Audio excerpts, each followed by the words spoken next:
ইউনূস স্বপ্ন দেখছেন ভারতকে ভাঙার, মাথার মধ্যে ঢুকে আছে আইএসআই এবং মার্কিন যুক্তরাষ্ট্র সিআইএ এজেন্ট ঢুকে। মোহাম্মদ ইউনূস আর সত্যিকারের সুদখোর ইউনূস হয়ে গেছে, এবং তার মাথায় যে চিন্তাধারা, তার চিন্তাধারা একটাই যে ভারতকে ভাঙা, এবং উনি স্বপ্ন দেখছেন দিনের বেলা যে এই সাতটা রাজ্য ভেঙে দেবে এবং চিকেন নেক দখল করবে। চিকেন নেকে আমাদের সবচেয়ে যেটা কম দৈর্ঘ্য ওটা 22 কিলোমিটার। আমি কোনো খারাপ কথা ইউজ করতে চাই না বাংলাদেশ, কিন্তু বাধ্য হয়ে এই 22 কিলোমিটারটা যদি 120 কিলোমিটার রংপুরও চলে আসে ভারতের মধ্যে, এটা কি মোহাম্মদ ইউনূস এটাকে আটকাতে পারবে? মোহাম্মদ ইউনূসকে আটকাতে পারবে? এই কোর হেডকোয়ার্টার যেগুলো ঘিরে আছে। আপনি একজন সামরিক ব্যক্তি হিসেবে আপনার কাছে আলোচনা চলতে চাই। ভারতের তরফ থেকে 800 কোটি বাংলাদেশিকে সবাইকে নমস্কার। এই যে আমাদের তথাকথিত সরকার, উনি আমাদের মুক্তিযুদ্ধকে ধ্বংস করে দিয়েছেন, মুক্তিযুদ্ধের চেতনাকে ধ্বংস করে দিয়েছেন, তিনি আমাদের বাংলাদেশের চিত্র, মৌলবাদী চিত্র সামনে এনেছেন।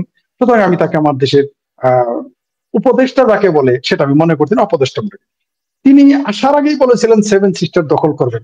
আপনার কি মনে হয় এই ডক্টর ইউনূস আসলে 7 সিস্টার সম্পর্কে কোনো ধারণা রাখে? আপনার কি মনে হয় এই বাংলাদেশের আমরা যারা জনগণ ওই চিকেন নেক, আমি বলতে ভুল করেছি, চিকেন নেক দখল করবে? তো এই যে তারা যদি মনে করে যে পাকিস্তানের সহযোগিতা, আপনি যেটা বলেছেন এবং এটা সত্য, বাংলাদেশ এখন আইএসআই এর ঘাঁটি, এখন বাংলাদেশ আর্মি, বাংলাদেশ পুলিশ সব এখন পাকিস্তানময় হয়ে গেছে। মানে ভারতের লোক তো দূরের কথা, বাংলাদেশের মুক্তিযুদ্ধের পক্ষে লোক দেশে থাকতে পারে না, কিন্তু পাকিস্তানি লোকেরা বিনা ভিসায় আসতেছে, তাদের জাহাজ, পানির জাহাজ, আকাশপথের জাহাজ সব বিনা চেকে আসে। তো তারা যদি এরা সত্যি এই কাজটা করে, যেমন অনেকে মনে করতেছে, এমনকি জামাতের যে নেতা আবু তাহের কি যেন নাম আমি ভুলে গেছি, তিনি বলেছেন যে তাদের 50 লক্ষ যোদ্ধা আছে, 25 লাখ জিহাদি আন্ডারগ্রাউন্ডে, 25 লাখ প্রকাশ্যে, এবং তারা বলছে যে আমরা দোয়া করি ভারত আক্রমণ করুক। কিন্তু এই যে এখন একটা ইউনূস সরকার অনির্বাচিত, অসাংবিধানিক আমরা মনে করি কেউ কেউ, এই যে সরকারটা আসার পরে তিনি যে বললেন যে 7 সিস্টার নিয়ে তারা হুমকি দিচ্ছে, তারপর কলকাতা, আমাদের অবসরপ্রাপ্ত মেজর বলছে 4 দিনে কলকাতা দখল করবে, চিকেন নেক দখল করবে। তো এই যে তারা যদি মনে করে যে পাকিস্তানের সহযোগিতা, আপনি যেটা বলেছেন এবং এটা সত্য, বাংলাদেশ এখন আইএসআই এর ঘাঁটি, যে বক্তব্যগুলো তারা দিয়েছে, এটা কতটুকু প্রভাব পড়বে বাংলাদেশের সাথে ভারতের কূটনৈতিক বিষয়? ফরিদ ভাই, প্রথমেই বলি যে জামাত অথবা যে জঙ্গিরা আছে, যাদের অনেক জায়গায় জঙ্গিদের ট্রেনিং চলছে বাংলাদেশে, আমরা নিশ্চিতভাবে জায়গাগুলো জানি, কোথায় কোথায় ক্যাম্প চলছে। কিছু ক্যাম্পের ডিটেলস আমাদের ন্যাশনাল রাষ্ট্র যে সিকিউরিটি অ্যাডভাইজার অজিত ডোভালজি আপনাদের সাহেবকে, খালিদুর রহমান সাহেবের হাতে দিয়েছে, এবং একটা দেখানোর জন্য আপনারা জানেন, প্রত্যেকে জানেন, 3-4 দিন আগে, এই 6 দিন আগে কুমিল্লায় একটা জায়গায় ওরা একটা রেড করেছিল, কিন্তু কিছুই সেইভাবে করেনি। দেখানো, টিভির পর্দায় দেখানো, পোর্টালদের দেখানো যে কিছু জায়গায় ঘেরানো, তারপর ছেড়ে দেয়। এবং আপাতত বাংলাদেশের 13টা জায়গায় ক্যাম্প, এই বিশেষ ক্যাম্প চলছে, যেখানে আইএসআই প্রশিক্ষণ দিচ্ছে, পেছনে সিআই এর মদত আছে। আপনিও জানেন, আমরাও জানি, আপনিও ইতিমধ্যে জানেন। আমি এই জন্য একটু প্রথমে ভূমিকাটা বলে নিলে তাহলে সুবিধা হবে। আপনাদের চট্টগ্রামে যে বন্দর আছে, ওটা মার্স্ক, MAERS, একটা বড় কোম্পানি, যারা কন্টেনার, তাদের এটার হাতে তুলে দিয়েছে। এবং মার্স্কে যখন ভেতরে যাবেন, মার্স্ক যদি আপনারা দেখেন, তানভীর সাহেব আছেন, উনি অধ্যাপক, আপনি আছেন, এবং যারা দর্শক দেখছে এটার মধ্যে যান। এই মার্স কোম্পানি কাদের? আমরা ডিপ স্টেট বলি, ডিপ স্টেটের কথা বলি।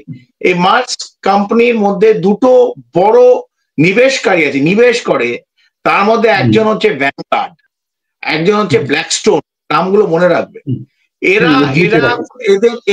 এদের নোংরা টাকা যেটা বলে ডার্টি মানি, এদের কয়েক হাজার কোটি ডার্টি মানি আছে। এবং এই ডিপ স্টেট এই সব কোম্পানির মাধ্যম দিয়ে কাজ করে। ওরা তো সোজা ঢুকতে পারবে না, তাদের নির্ধারিত একটা উদ্দেশ্য আছে। উদ্দেশ্য করার জন্যেই তার আগে সেন্ট মার্টিন চেয়েছিল, যখন আপনাদের, আমি আজকের দিনও বলি, আমাদের আপা শেখ হাসিনা আজকেও বাংলাদেশের প্রধানমন্ত্রী, কারণ উনি তো রিজাইন করেননি।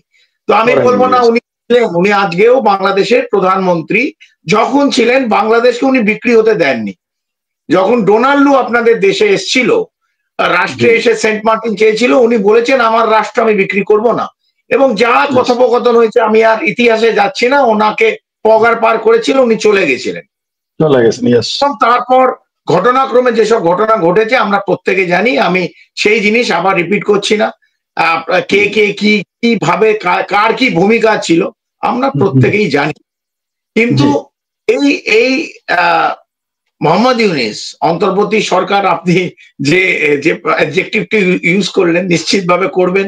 আমরাও চাই না এই অন্তর্বর্তী সরকার বলে কিছু একটা বস্তু আপনাদের সংবিধান দেয় বলেও আমি সেটা জানি না। সেই অন্তর্বর্তী সরকারের এই ইউনিস ভাই চলে গেল চীনে, এবং চীন থেকে ফেরার পরই বলল 7টা উত্তর পূর্ব ভারতের রাজ্য হচ্ছে ল্যান্ডলকড এবং বঙ্গোপসাগরের পিতা নাকি মোহাম্মদ ইউনিস। আমি তো জানতাম সাগর, দিঘি, পৃথিবীর, আপনি আল্লাহ বলুন আমি ভগবান বলি, সে হচ্ছে তাই মালিক একজন। আমরা মালিকটা আমরা জানি না, ওই জন্য আমরা যখন জানি না তখন আমরা আকাশের দিকে তাকাই। সে আপনি যে ভাষায় বলেন আমি অন্য ভাষায় বলি, আপনি একরকম ভাষায় বলবেন, সেই জায়গাটা একই। কিন্তু এ বলছে নাকি উনি নাকি বঙ্গোপসাগরের পিতা, বঙ্গোপসাগর নাকি ওনার আয়ত্তের মধ্যে আছে। এবং এই যে আমরা একটা ভারতবর্ষে কথা বলি, মুঙ্গেরি লাল কি হাসিন স্বপ্নে, আপনি স্বপ্ন দেখেন তানভীর সাহেব, স্বপ্ন যদি তানভীর সাহেব জানি না স্বপ্ন দেখে কিনা, আমার বলা উচিত নয়। রাত্রিরে ঘুমিয়ে মানুষ স্বপ্ন দেখে, আমি দেখি মাঝে মাঝে ভোর রাত্রিরে আমি ভালো স্বপ্ন দেখি, ভালো স্বপ্ন, কারণ আমার চিন্তাটা ভালো, আমি কারোর সম্বন্ধে খারাপ চিন্তা করি না। কিন্তু ইনি তো দিনের বেলা দিবাস লোকে মানে চোখটা বড় বড় খুলে ইনি স্বপ্ন দেখছেন ভারতকে ভাঙার। অ্যাকচুয়ালি এটা ওনার স্বপ্ন না, ওনার মুখ এবং ওনার মাথার মধ্যে ঢুকে আছে আইএসআই এবং মার্কিন যুক্তরাষ্ট্র সিআইএ এজেন্ট ঢুকে, যেমন র্যাডিক্যালাইজ করা হয়, ধর্মান্ধ করা হয়, ইনডক্ট্রিনেশন করা হয়। যেমন আমাদের দিল্লি ব্লাস্ট হলো, কয়েকটা ডাক্তার যারা ভারতীয় নাগরিক তাদের ইনডক্ট্রিনেশন করা হলো, সেই জেহাদ ইনডক্ট্রিনেশন, জামাতদের ইনডক্ট্রিনেশন। একইভাবে মোহাম্মদ ইউনিস আর নর্মাল সেই যে নোবেল পেয়েছেন এই আজকাল সত্যিকারের সুদখোর ইউনিস হয়ে গেছে। এবং তার মাথায় যে চিন্তাধারা, তার চিন্তাধারা একটাই যে ভারতকে ভাঙা। এবং উনি স্বপ্ন দেখছেন দিনের বেলা যে এই সাতটা রাজ্য ভেঙে দেবে এবং চিকেন নেক দখল করবে। চিকেন নেকে আমাদের সবচেয়ে যেটা কম দৈর্ঘ্য ওটা 22 কিলোমিটার। আপনি ফরিদ ভাই বলুন, আমি ভারতীয়, আমার জানি না আপনাদের শুনলে এটা ভালো লাগবে না, আমরা বন্ধুত্ব সৌহৃদ রিলেশনশিপ ছিল, আমরা আন্তর্জাতিক কূটনীতিক হিসেবে আমাদের পলিটিক্যাল এবং বাণিজ্যিক ভাবে আমাদের স্ট্রং রিলেশন ছিল, এতদিন চলে আসছে 71-এর পর থেকে আজ অব্দি। আমি কোনো খারাপ কথা ইউজ করতে চাই না বাংলাদেশ, কিন্তু বাধ্য হয়ে এই 22 কিলোমিটারটা যদি 120 কিলোমিটার রংপুরও চলে আসে ভারতের মধ্যে, এটা কি মোহাম্মদ ইউনিস এটাকে আটকাতে পারবে? মোহাম্মদ ইউনিসকে আটকাতে পারবে? এই কোর হেডকোয়ার্টার যেগুলো ঘিরে আছে সেখানে কি আটকাতে পারবে? 71, 48, 65 পাকিস্তান তো পশ্চিমে দেখেছে, কার্গিল দেখেছে, অপারেশন সিন্দুর দেখেছে। যদি আপনি ওভারঅল মিলিটারি গ্লোবাল ইন্ডেক্স বলবেন আপনি তো ভারতের সামরিক বাহিনী এত বড় বড় কথা বলছে, আচ্ছা আমি বড় কথা বলবো না, পৃথিবীর মিলিটারি গ্লোবাল ইন্ডেক্স ভারত 4র্থ নম্বর, পাকিস্তান 12 নম্বর, বাংলাদেশ 35 নম্বর। তো এত আনইভেন, একটা তো দাঁড়িপাল্লাতে সমান এবং 19-20 হলে তাহলে লড়াই করবেন 50,000, আমি কলকাতায় গিয়ে দুপুরে খাবো, এই করব, এই কথাগুলো আমি আবার বললাম, যারা দায়িত্বশীল, যারা দায়িত্ববান, তারা এইভাবে কথা কেউ বলে না। আর আরেকদিকে দেখুন আমাদের ওইখানে মোল্লা মুনির আছে, সে খালি বলে আমি অ্যাটম বোম মেরে দেবো, নিউক্লিয়ার মেরে দেবো। এই কথাগুলো কি মানব সভ্যতার মধ্যে এই কথাগুলো কোনো সামরিক বাহিনীর লোক ইউজ করেন? আমি তো দেখিনি। আমার যারা সিনিয়র জেনারেলরা আছে, আই হ্যাভ নেভার হার্ড যে আমি অ্যাটম বোম, নিউক্লিয়ার বোম, এত লুজ কথা কারোর মুখ থেকে বেরোতে পারে। কিন্তু আমরা শুনছি, আমরা শুনছি এবং আমরা হাসছি। এখন এরম ইরেসপন্সিবল যদি দায়িত্ব জ্ঞানহীন কথাবার্তা কেউ বলে, তাহলে আমার মনে হয় পরস্পর যে দুটো রাষ্ট্র তাদের যে রিলেশন, সৌহার্দ্যের রিলেশন, আমাদের তো বন্ধুত্বর এবং ভৌগোলিক, সাংস্কৃতিক এবং ঐতিহ্য তিনটেই কিন্তু মিলিয়ে আছে, বিশেষ করে পশ্চিমবাংলায়। আমি বাকি ভারতবর্ষ বলছি না, যেহেতু আমাদের সাথে আপনাদের 2217 কিলোমিটার একটা সীমান্ত, আমরা একটা সীমান্ত হয়ে গেছে, একজন লাইন টেনে দিয়েছে, একজন লাইন টেনে দিয়েছে, এখন আমরা দুই ভাগ হয়ে গেছি, একটা বাড়ির মধ্যে একটা দেওয়াল। তো একদিকে একজন থাকে, আর পরিবারের আর একজন আর একদিকে থাকে। এবার পরিবারে ঝগড়া হয়, আমি সেই দিকে যাচ্ছি না, কিন্তু পরিবারে এমন ঝগড়াটা গড়িয়ে না নিয়ে যায় যেখানে বাড়ি ভাঙা শুরু হয়। বাড়িটা তো আমাদের রাস্তা না, আমাদের বাড়ির মাথার উপর ছাদ আছে, সেই ছাদটা যখন ভেঙে যাবে তাহলে আমরা পরস্পরই, আমাদের আর ওপরে কোনো ঢাকা থাকবে না। কিন্তু এই 7ই অগস্ট 2024-এর পর আমি ধরেই নিচ্ছি আওয়ামী লীগ খুব খারাপ।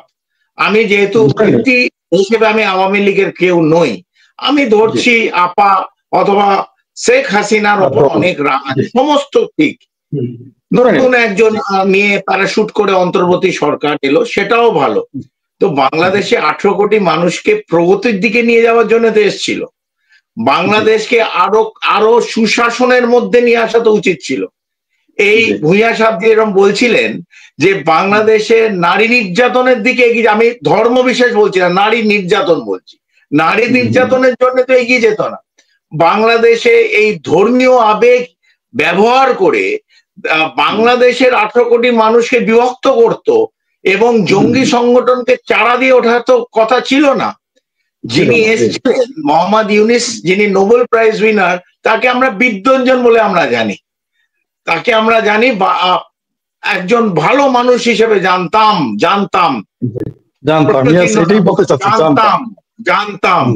মানুষের মুখোশটা যখন সরে যায়, মানুষের চেহারাটা সামনে আসে, কারণ এই মগজ জিনিসটা এমন, বাইরের থেকে এত সুন্দর মুখ থাকলেও ভেতরে কি চলছে কেউ জানে না। এবং তাকে যারা বসিয়ে দিল, আমি ও নিজে বসেছে আমি বলছি না, যারা বসিয়ে দিল ওয়াশিংটন থেকে, তাদের কি একমাত্র উপলক্ষ অথবা লক্ষ্য ছিল অথবা উদ্দেশ্য ছিল ভারতকে ভাঙার? তাই 10-15 দিনের মধ্যে একটা রেড কার্পেট পেতে দেয়া হলো সেই আপনাদের পশ্চিম পাকিস্তান, পূর্ব আর পশ্চিম পাকিস্তান, কার্পেট দিয়ে তাদের ওয়েলকাম করে দেওয়া হলো, ISI এর অফিস খুলে দেওয়া হলো, জাহাজ নিয়ে আসা হলো, এবং বিভিন্ন কার্যকলাপ করছে যেটা ভারতবর্ষ দেখছে। যেমন একটা ডোজিয়ার আপনাদের NSA সাহেব খালিলুর রহমান সাহেবকে কদিন আগে কলম্বো ডায়ালগে হ্যান্ড ওভার করে অজিত ডোভালজি, আপনারা সবাই জানেন। এবং ওই ডোজিয়ার পাওয়ার পরই 3 দিনে 4 দিনের মধ্যে পালিয়ে চলে গেল দোহা, কাতারে গিয়ে বসে আছে। আজকে বোধহয় গতকাল ফিরেছে, না গতকাল সফর শেষ। এবং এই যে ভিজিট যাচ্ছে, তার কোনো আপনাদের সরকারের থেকে কোনো অনুমোদন বেরোচ্ছে না, মানে অফিসিয়াল ভিজিট নেই, তার সঙ্গে কে যাচ্ছে সরকার লিখছে না। আমরা তো এরকম শেখ হাসিনা আপার সরকারের সঙ্গে এরকম দেখিনি। যখন কোনো NSA কোনো বিদেশ যাত্রা করে, আমরা বলছি ভারতবর্ষে, যদি আমাদের NSA কোনো বিদেশ যাত্রা করে, সেখানে সরকার থেকে একটা প্রেস ব্রিফিং বেরোয়, কে যাচ্ছে, কেন যাচ্ছে, কোথায় যাচ্ছে। আমরা জানি না বাংলাদেশে এটা কি চলছে। বাংলাদেশের 18 কোটি মানুষকে একটা ঘরের মধ্যে ঢেকে বাংলাদেশের জমি আর অন্য একটা বিদেশি রাষ্ট্র এসে দখল করে নিচ্ছে।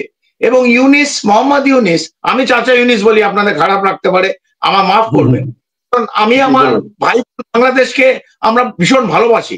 আর আমি এখন কলকাতায় থাকি এবং হাজার আমরা ঢাকা বাংলাদেশ লোকজন আসে এখানে, হাসপাতালে যায়, এবং আমার বহু বন্ধু আছে সামরিক বাহিনী, তো আমার একসঙ্গে আমরা কোর্স করছি, একসঙ্গে আমরা থেকেছি, খেয়েছি বিভিন্ন জায়গায়, সে রাশিয়া হোক ভারতবর্ষেও হোক, আমরা বিভিন্ন জায়গায় একসঙ্গে পড়াশোনা করেছি, আপনাদের সামরিক বাহিনীর যারা অফিসাররা আছে। তো এই বাংলাদেশ আমি চিনি না। আর আমার কাছে আবার প্রশ্ন, এরা কারা? বাংলাদেশ হোক আর ভারত হোক, এমন কিছু বক্তব্য দেওয়া যাবে না যেটা দুই দেশের মধ্যে একটা ফারাক সৃষ্টি করে, পার্থক্য সৃষ্টি করে, বিভেদ সৃষ্টি করে। রাজনৈতিক মতভেদ থাকতে পারে, সরকার বদল হবে, আসবে, যাবে, এমনকি তাদের প্রত্যেকে নিজের স্বার্থ অবশ্যই আগে দেখবে। ভারত তার রাজনৈতিক অর্থনৈতিক স্বার্থ দেখবে, আমরাও আমাদের রাজনৈতিক অর্থনৈতিক স্বার্থ দেখবে, কিন্তু এমন কিছু করা যাবে না যেটা একই সাথে, আর যাই হোক প্রতিবেশী বদলানো যায় না, ভাইয়ের ওয়ারিশ বিক্রি করে চলে যাওয়া যাবে। আপনার সাথে আপনার দাদার আমার সাথে আমার ভাইয়ের ঝগড়া লাগলে জমি বিক্রি করে আমরা চলে যাই বা চলে যেতে পারি, কিন্তু দেশ তো আমরা চলে যেতে পারবো না, আমাদের সহাবস্থান করতে হবে, কোনো সন্দেহ নেই। যদি একটা আপনি হাসতে পারেন, আমি জানি সামান্য ব্যক্তি হাসবেন, তাহলে এরা ইউনূস তো মনে করতেছে, জামাতের আমির মনে করতেছে তার ভাইয়া, তার আব্বু পাকিস্তান চলে আসবে সহযোগিতা করতে, তখন আপনারা কি করবেন? ফরিদ ভাই একটা কথা বলুন, আমার জন্য প্রশ্ন, আমার জন্য জি যেটা আপনার জন্য জি আপনার কাছে আপনি একটা কথা বলুন, কালকে যদি আমি বলছি 99.99% ভারত কোনোদিন বাংলাদেশকে এখনো পর্যন্ত যে অবস্থায় আছে, এখনো আমাদের বন্ধুত্ব রিলেশনই আছে, আমরা আমাদের সরকার তাই মনে করে, আমরাও মনে করি, আমরা 140 কোটির দেশ, আমরা এখনো মনে করি যে চেঞ্জ হবে, চেঞ্জটা ডাইনামিক, এবং আমরা মনে করি এই ভদ্রলোক যে বসে আছে, কোট আনকোট এখনো ভদ্রলোক বলছি, একে চলে যেতে হবে, সময়ের অপেক্ষা। আমি আবার বলছি সময়ের অপেক্ষা, এইটুকুনি বললাম, এটা ধরে নিন। কিন্তু যদি ধরুন যুদ্ধ 0.01% যদি ধাক্কা হয়, এরকম একটা ধাক্কাই হল, সেই ধাক্কার সামনে আইএসআই অথবা সিআইএ অথবা যে আপনি ধরুন চট্টগ্রাম সেন্ট মার্টিনে যে মার্কিন যুক্তরাষ্ট্র সেনা আছে, অথবা আপনি ধরে নিন সিলেটের কমান্ডো স্কুলে যে আমি এই জন্য বলে দিচ্ছি আপনার দর্শকরা জানো যে আমরাও কিছুটা জানি, এই পুরোটা বলছি না। সিলেটের কমান্ডো স্কুলের আইএসআই অফিসের ট্রেনিং, এরা আইএসআই লোকরা যেমন জাহাজ ডোবার সময় ইঁদুর সবচেয়ে আগে পালায়, এরা সবচেয়ে আগে পালিয়ে যাবে। ছেলে রাখবে কাকে? এই সাধারণ বাংলাদেশের 18 কোটি সাধারণ নাগরিক, তাদের ওপর বর্জনটা আসবে। এই জামাত গুলো লুকিয়ে পড়বে।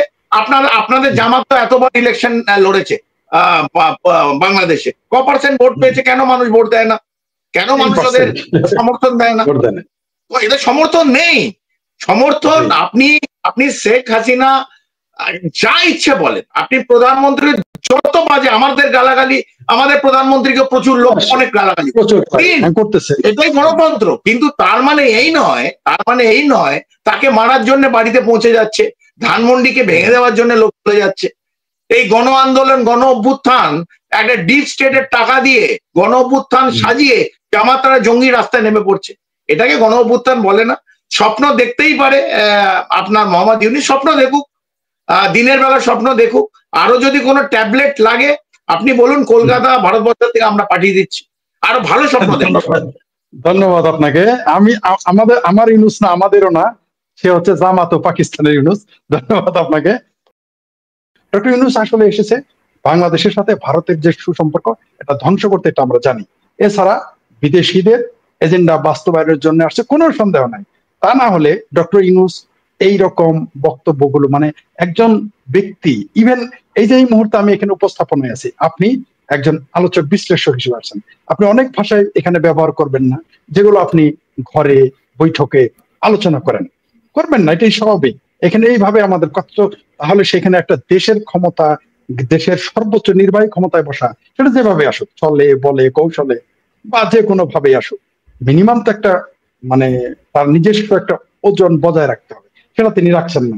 তার জন্য যেমন আমি যদি চরম ভারত বিরোধী হইতাম, তারপরে তো আমি এই ভাষা ব্যবহার করতাম না, চিকেন খেয়ে ফেলবো, 4 দিনে কল, এটা তো কোনো রাজনীতি, এটা কোনো পলিটিশিয়ান বলে না, বলতে পারে না, মানে অসভ্য এবং অজ্ঞ পলিটিশিয়ান, মানে যে পলিটিশিয়ান নয় তার মুখ থেকে এগুলো বেরোতে পারে। এই যে যেমন শেখ হাসিনাকে বা কামাল সাহেবকে বাংলাদেশে আনবে কিনা, এই ব্যাপারে আপনাদের বিদেশ মন্ত্রণালয় থেকে যে বিবৃতি দিয়ে, অত্যন্ত কূটনৈতিক ভাষা, চমৎকার। আমরা জানি ভারত কোনোদিনই শেখ হাসিনাকে, কামাল সাহেবকে কোনোদিনই পাঠাবে না। তিনি কি বলেছেন? আমরা বিবেচনা করতেছি। এটা হচ্ছে ডিপ্লোমেসি। আসলে ভারত তো চাণক্যর ভূমিপুত্র, এইভাবেই কথা বলবে। কিন্তু ডক্টর ইউনূস তো বাংলাদেশী না, এখন তিনি তো এখন আমেরিকান, সুতরাং তিনি ওই কথা বলতেই পারেন।